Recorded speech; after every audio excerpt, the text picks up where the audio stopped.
Ini bukan tadi. Harus kita perbaiki dulu. Perbaiki dulu nih. Perbaiki itu bukan apa bahasanya perbaikin apa sih? Perbaikin aja. Oke, itu aja. Oke. Nanti ada tabiat terus Asik. Oke. Selamat Sore.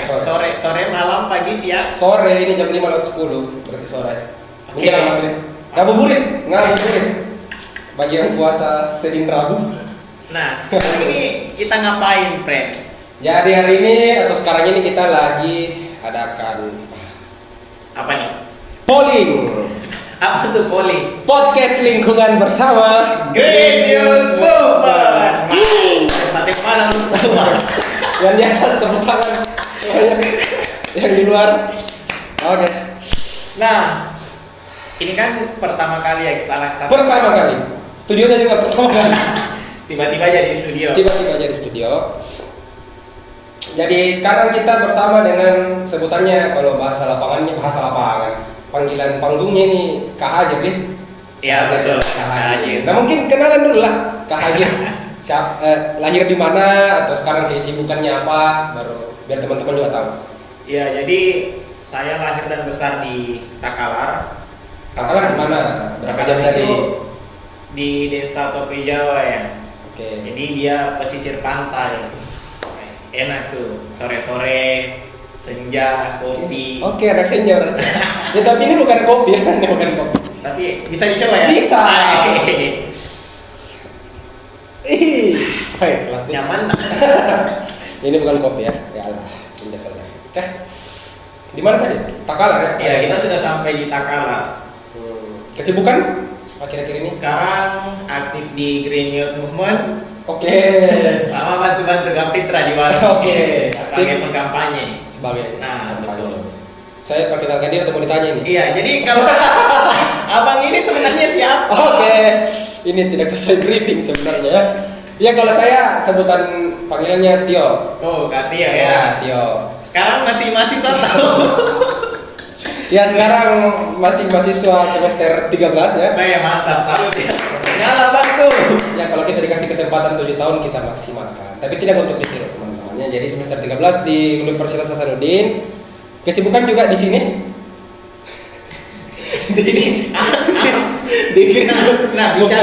Bicara tentang ini, friendnya. Bicara tentang Green Youth Movement. Oke. Sebenarnya Green Youth Movement itu apa sih? Aduh. Ya kalau Green Youth Movement sebenarnya ini awalnya ya, ini sejarah sedikit mungkin. Asik. Aduh, sejarah. Ya, jadi sebenarnya orang-orang yang di Green Youth Movement ini sebenarnya semuanya lulusan dari sekolah lingkungan hidup. Jadi sekolah lingkungan hidup ini itu diadakan oleh Walhi Sulawesi Selatan. Teman-teman pasti sudah tahu lah, kalau Walhi sudah mendunia juga lah kan. Iya. Kalau di sini kan di domisili Sulawesi Selatan ada Walhi Sulawesi Selatan. Betul. Nah untuk kelasnya itu sudah dibuat 3 kali, tahun 2019, tahun 2021, sama baru-baru kemarin tahun 2023. Nah saya sendiri alumni angkatan 2 di tahun 2021. Nah, kalau saya yang terbaru. Saya yang paling muda di sini. Yang paling muda. Di tahun 2023 atau SLH yang ketiga. Sekolah lingkungan yang ketiga. Betul. Iya. Jadi semua orang-orang yang selesai di alumni kalau itu kita ya sama-sama ya gerakan di namanya kan artinya kayak gerakan pemuda lah untuk ya menentang segala bentuk upaya merusak lingkungan. Dan yang paling penting mungkin paling penting yang jelas adalah bagaimana menghimpun teman-teman atau berkolaborasi dengan teman-teman muda di Sulawesi Selatan agar bergerak dan seperti dibilang tadi sama Hajir itu mengkampanyekan soal isu lingkungan. Mungkin itu ya Green Youth Movement. Berarti artinya teman-teman di Green Youth Movement ini adalah orang-orang yang kemudian memiliki keresahan yang sama terkait dengan situasi dan kondisi lingkungan hidup yang beberapa dekade terakhir terus mengalami tren yang menurun. Iya. Terus mengalami degradasi seperti itu ya. Iya. Jadi memang kalau bicara keresahan kan namanya orang ikut sekolah lingkungan hidup pasti dari awal memang ada keinginan untuk mendalami isu lingkungan. Sebelum dia sebelum dia bicara soal menentang ini itu kan yang penting adalah keinginan belajar untuk mempelajari soal isu lingkungan. Jadi itu mungkin. Jadi ya kedepannya mungkin kita banyak misal ya aksi-aksi kayak tanam mangrove seperti sudah dilaksanakan sama teman-teman kemarin, atau ada kemarin juga apa face chemical clean, ada kampanye monster plastik. Betul, dan itu dilaksanakan semua di bulan Oktober. Luar biasa. Jadi Oktober kemarin itu adalah bulan terpadat yang pernah kita Iya, ya jadi selama di Green Youth Movement. semenjak tahun 2019 ya, semenjak tahun 2019 Oktober kemarin itu adalah bulan yang terpadat, terproduktif. Betul. Green Youth Movement. Jadi harapannya mungkin itu bisa jadi apa ya, membuka semangat untuk teman-teman yang mungkin sekarang lagi survive di mana, atau misal lagi di mana sekarang kan, jadi bisa kembali lagi untuk sama-sama bergerak dengan teman-teman komunitas yang lain di berbagai bidang. Asik, Gitu lah. mantap. Oke, cukup dulu.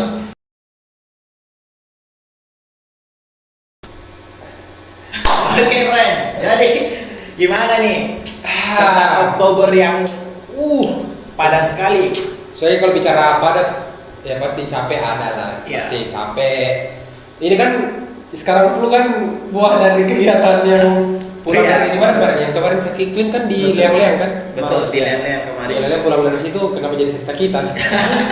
Jadi ya mungkin, tapi kan tidak mengubah semangat dan semangat awal dan apa yang sudah didapatkan juga kan dari sekolah lingkungan hidup, sampai banyaknya didapatkan dari mungkin seminar atau kolaborasi dengan teman-teman komunitas yang lain.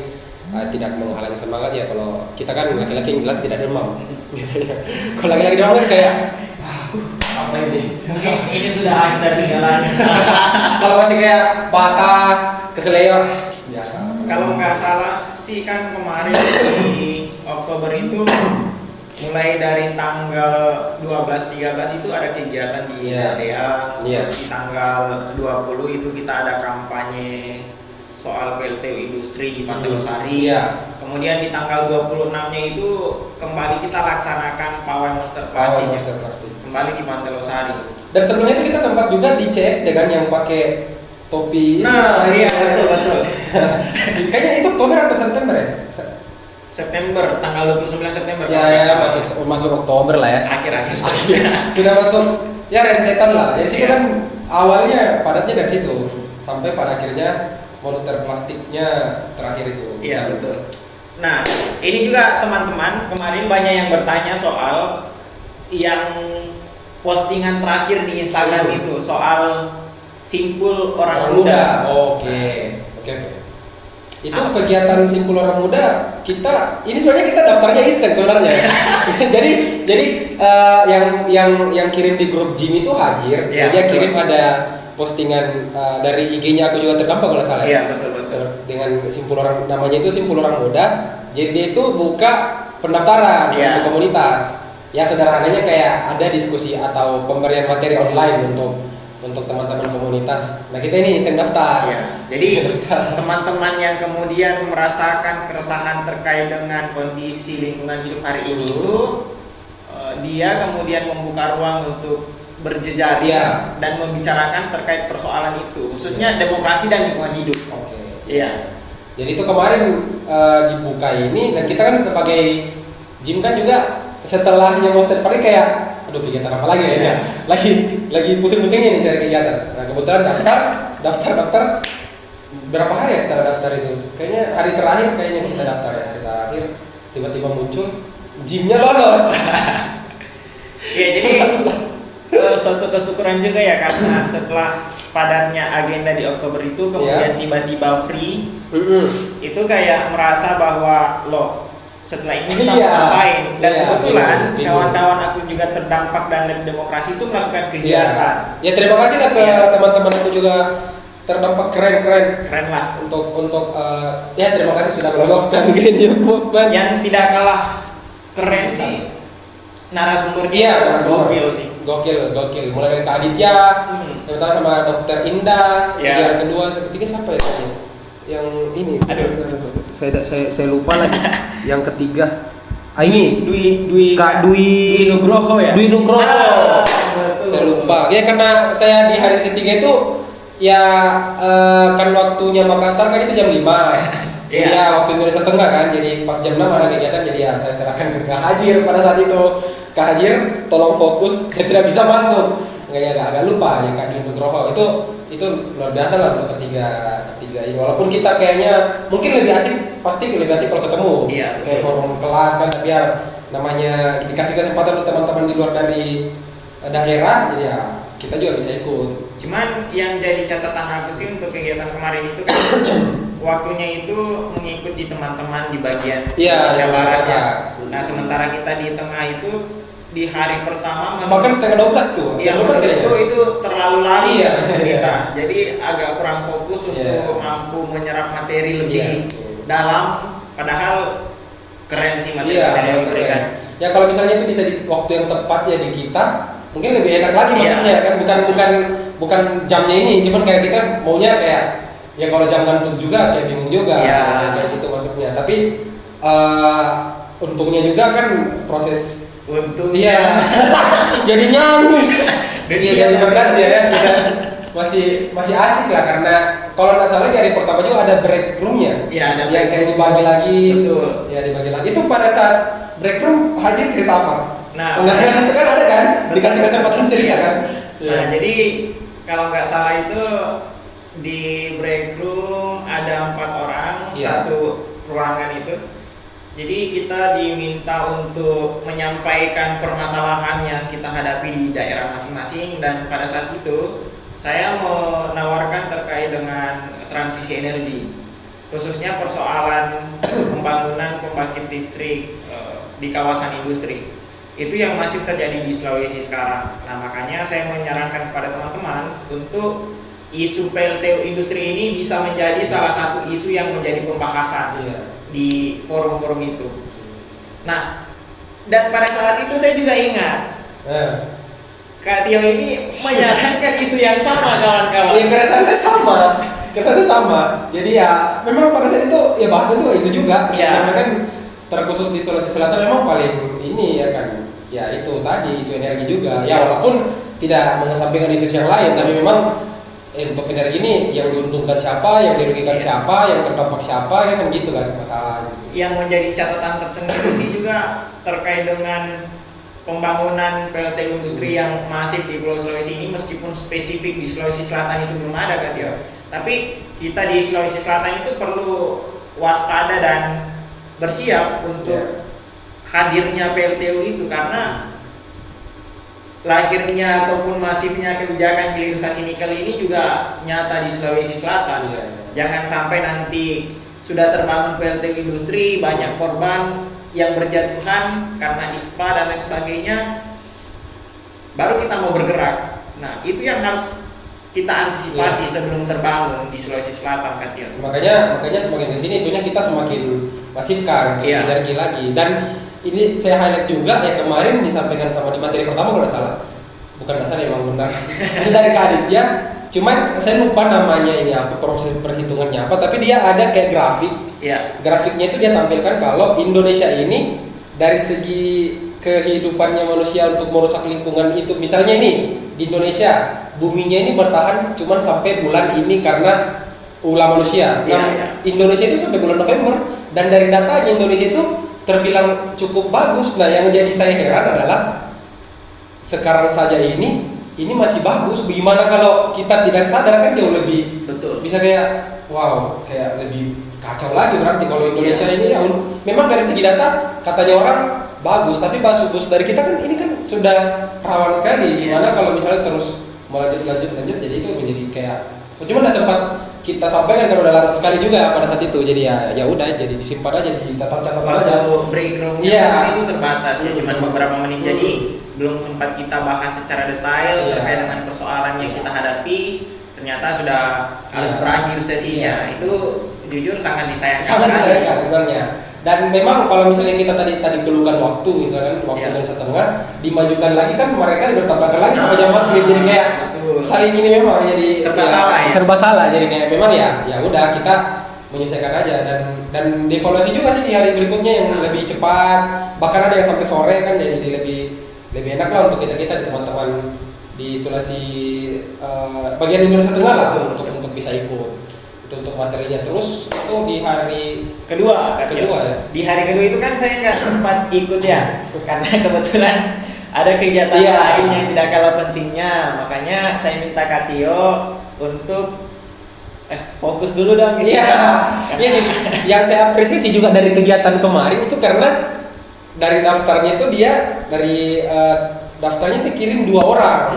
Jadi kita ini dan dalam syaratnya itu wajib mengirimkan 1. Jadi kayak kalau misalnya 1 tidak bisa ada yang mengganti. Jadi kayak kan biasanya kalau kegiatan kita delegasi cuma 1. Jadi kita daftar 2. Jadi kita ini sama Hajir kayak Hajir fokus karena saya tidak datang di hari ketiga, di hari keduanya saya yang ini. Ya jadi lebih fleksibel lah. Ya, meskipun fleksibel. kita tidak ikut, tapi ada kawan lain yang ikut itu. Sehingga informasinya itu bisa sampai kepada kawan-kawan di komunitas seperti itu. Jadi mungkin bisa jadi kayak referensi dari kita juga sih di Green Youth Movement. Kalau misalnya kita mau buat kolaborasi, kita pasti ikuti juga sih yang kemarin misal 2 atau 3 menarik kan untuk misal 2 atau 3 karena kan bicara waktu kan nggak bisa ditebak juga kan, jadi gitu. Nah di hari kedua ini yang membuat saya cerita sedikit ya sama Hajir ini di hari kedua yang buat saya kaget. Di PPT-nya Kak Dokter Indah itu di PPT pertama saya awal itu selamatkan hutan hujan nih. Asik. Ini kampanye luar biasa. Berarti di Sulawesi Selatan emang udah kacau sih sampai jadi PPT di set awal itu kemarin. Dan sekedar informasi, gambar itu karya siapa? Itu dari Wali Sulawesi Selatan dan itulah di uploadnya di situ. Saya coba cek dia kemarin. Ini tahun berapa ya? Karena kalau nggak salah, saya kan pernah terbang ke Luwu Timur. Betul. Sebelum juga. Iya, semoga kita belum ya. Jangan tidak ya. Belum. Ya, belum kita ke sana. Saya cek dulu di website. Nah, kalau saya lihat itu di tahun 2022. Betul. Fotonya itu ada di pampang di website dan itu dijadikan jadi sebuah highlight dari materi kedua. Dan pada hari itu juga memang yang masalah lebih fokus di EBT, energi baru terbarukan.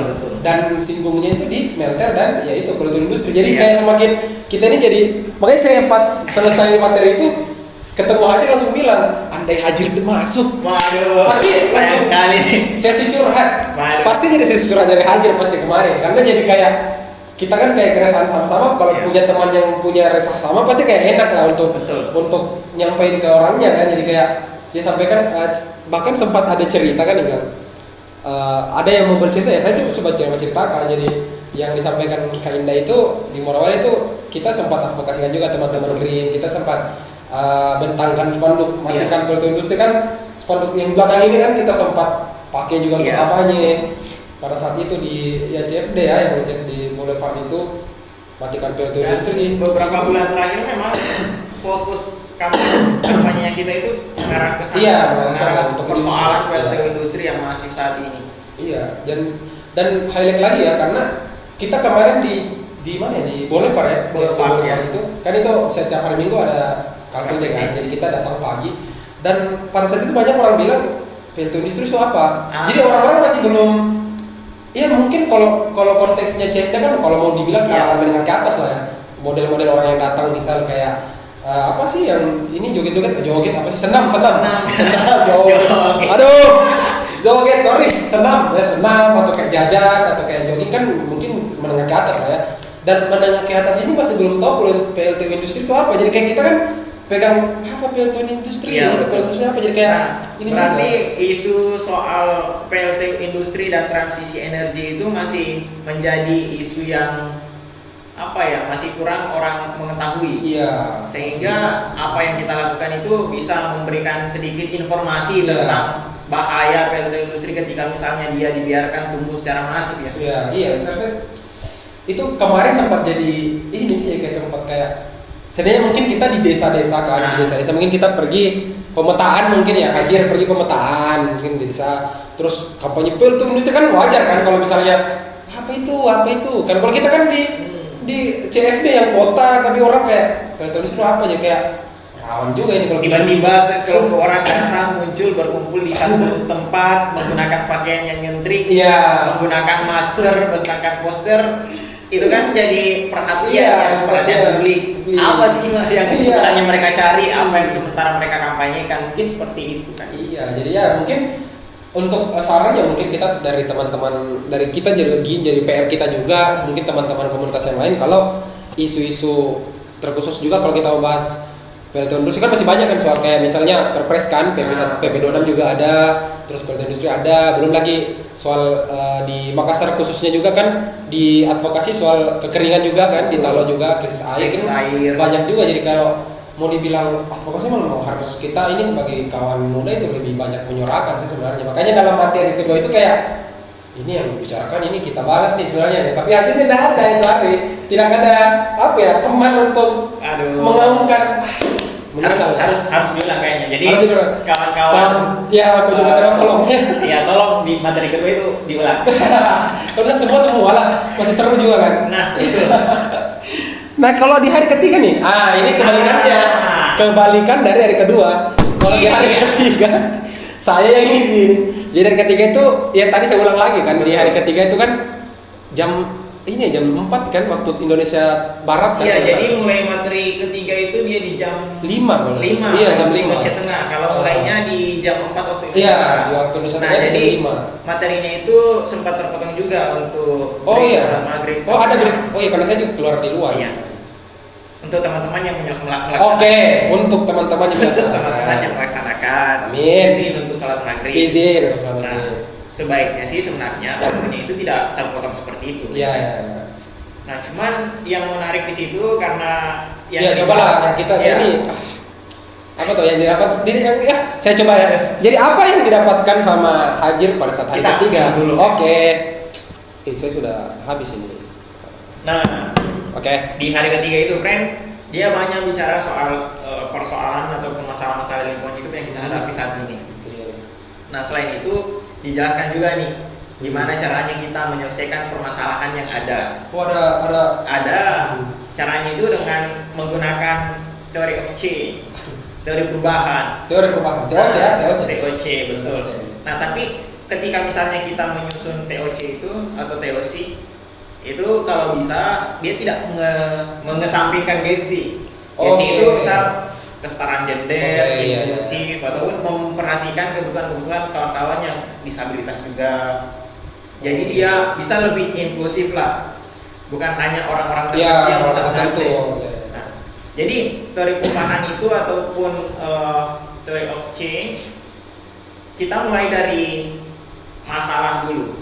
Jadi teman-teman menguraikan masalahnya apa, kemudian menjelaskan langkah-langkah yang akan kita lakukan untuk menyelesaikan persoalan itu, apa outcome yang akan dihasilkan, hingga tiba pada puncak itu apa yang sebenarnya ingin kita capai, ataupun tujuan dari kegiatan-kegiatan yang kita lakukan untuk menyelesaikan segala persoalan itu.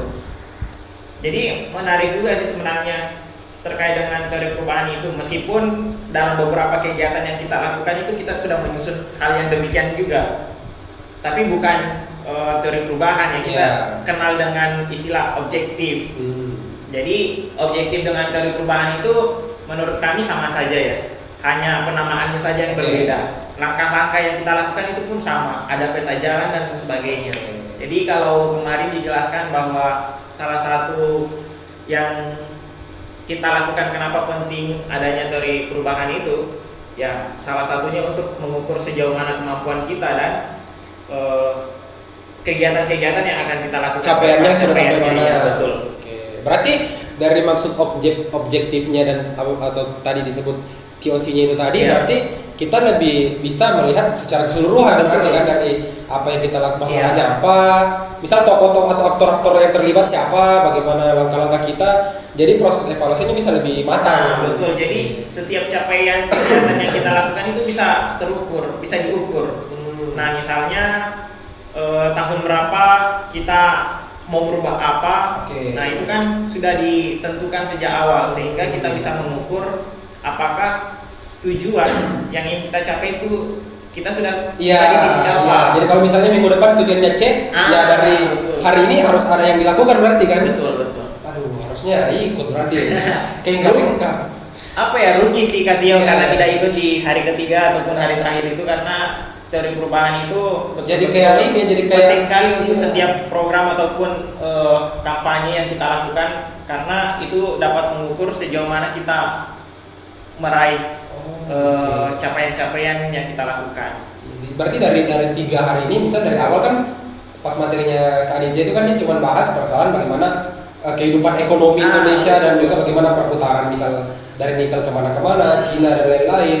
Kedua masuk secara lili tapak. Ketiga solusi itu sudah sangat komplit berarti ya. Udah kayak jadi satu kesatuan yang dipisah dan sayangnya harusnya.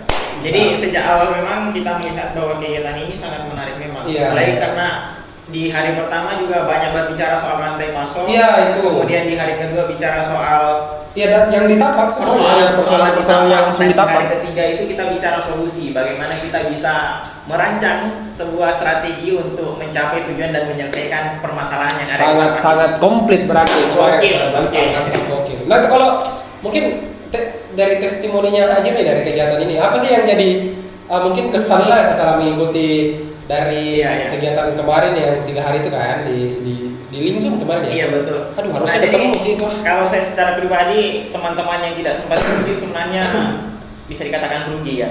Karena kegiatan ini gokil sekali.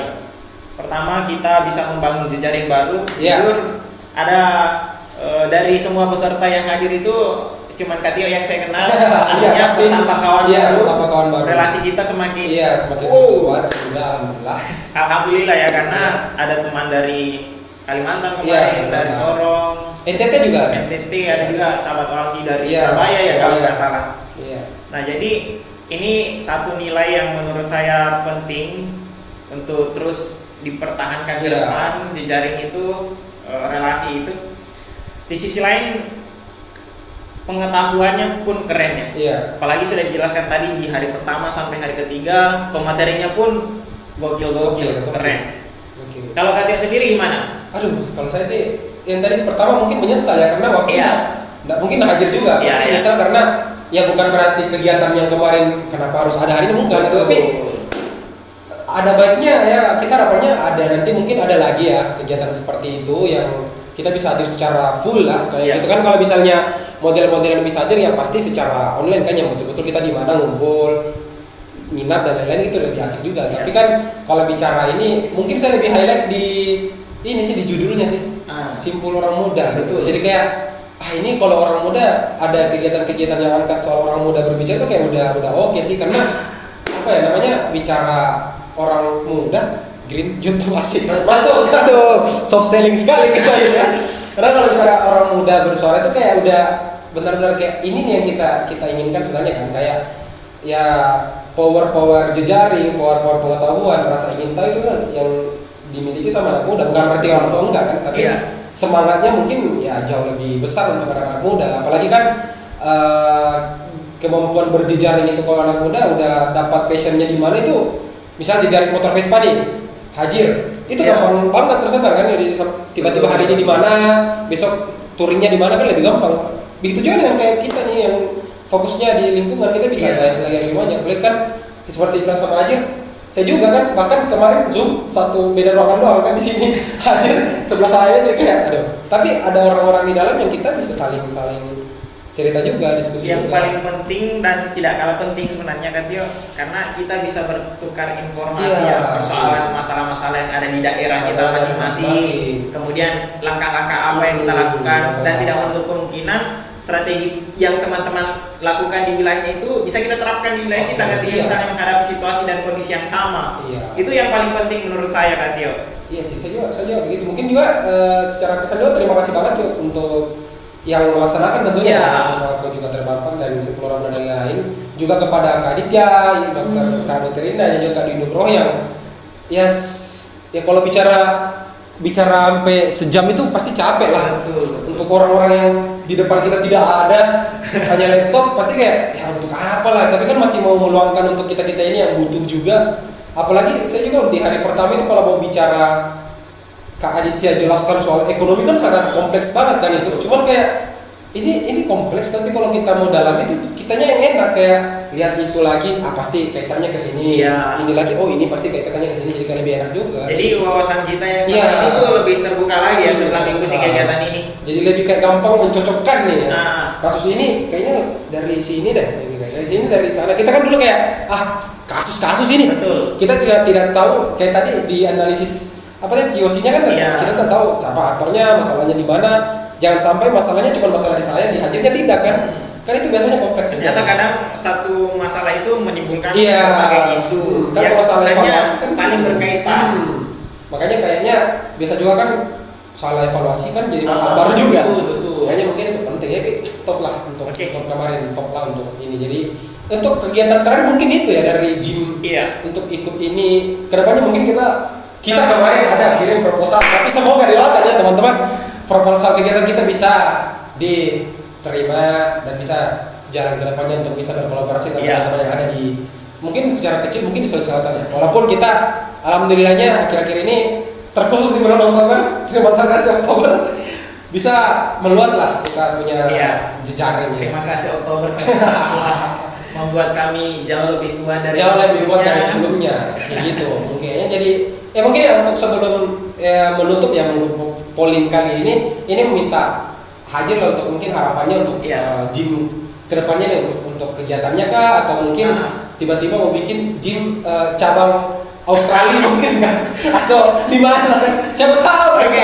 Oke, nah, sekedar informasi saja buat kawan-kawan, di tanggal 25 nanti kami dari Green Youth Movement akan melaksanakan kegiatan Suara Orang Muda. Suara Orang Muda lagi. Ini akan dilaksanakan yang kedua kalinya. Sebelumnya itu pernah kita laksanakan bulan Mei kalau nggak salah.